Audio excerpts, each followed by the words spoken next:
دوسرا، مجھے آپ کا ساتھ چاہیے. 3 کے 3 غزر کے سیٹیں، بلتستان سے سیٹیں، ڈیامر سے جو سیٹ ہے، مجھے مینڈیٹ چاہیے، بھاری اکثریت کا مینڈیٹ چاہیے تاکہ میں حق ملکیت پہ عمل درآمد کر سکوں. آپ کو یاد ہوگا یہی میرا نعرہ تھا پچھلے الیکشن میں. مجھ سے 9 سیٹیں چھینے گئیں. اس وقت یہ شاید سوچ ہوگا کہ پیپلز پارٹی کو ہم حکومت سے محروم رکھیں گے تو وہ اپنے منشور پہ عمل درآمد نہیں کر سکیں گے.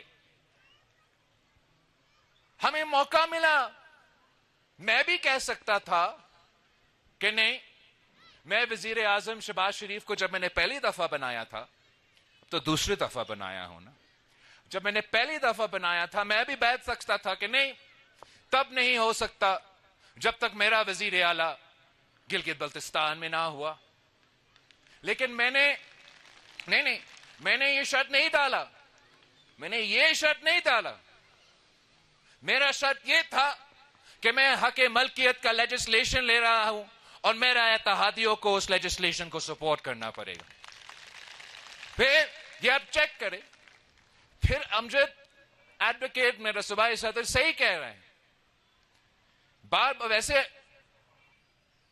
تنقید ہوتا ہے کہ آپ اتنے دفعہ چیئرمین سے ملتے ہو، آپ زیادہ لوگوں کو ملا لیں.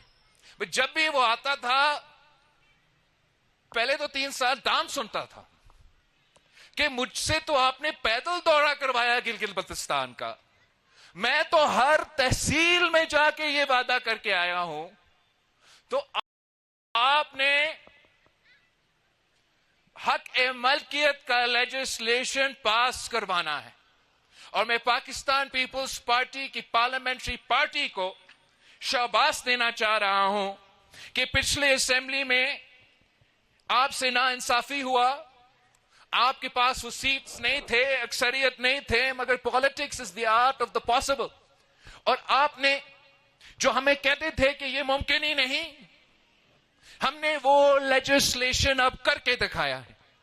اور آپ کا قانون ساز اسمبلی سے حق ملکیت کا جو لیجسلیشن ہے جس میں 28,000 مربع کلومیٹرز کا، اسکوائر کلومیٹرز کا زمین کا مالکانہ حقوق کا سوال ہے.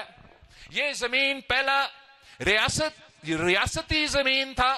پاکستان پیپلز پارٹی کا اس اسمبلی کا لیجسلیشن سے پہلے اگر اب آپ کی وجہ سے، پاکستان پیپلز پارٹی کی وجہ سے، میرے ممبران اسمبلی کی وجہ سے، امجد ایڈوکیٹ صاحب نے خود یہ لیجسلیشن اسمبلی میں پیش کیا اور اب قانون کے مطابق وہ ریاست کا نہیں، آپ کا زمین ہے، وہ کامن لینڈ ہے.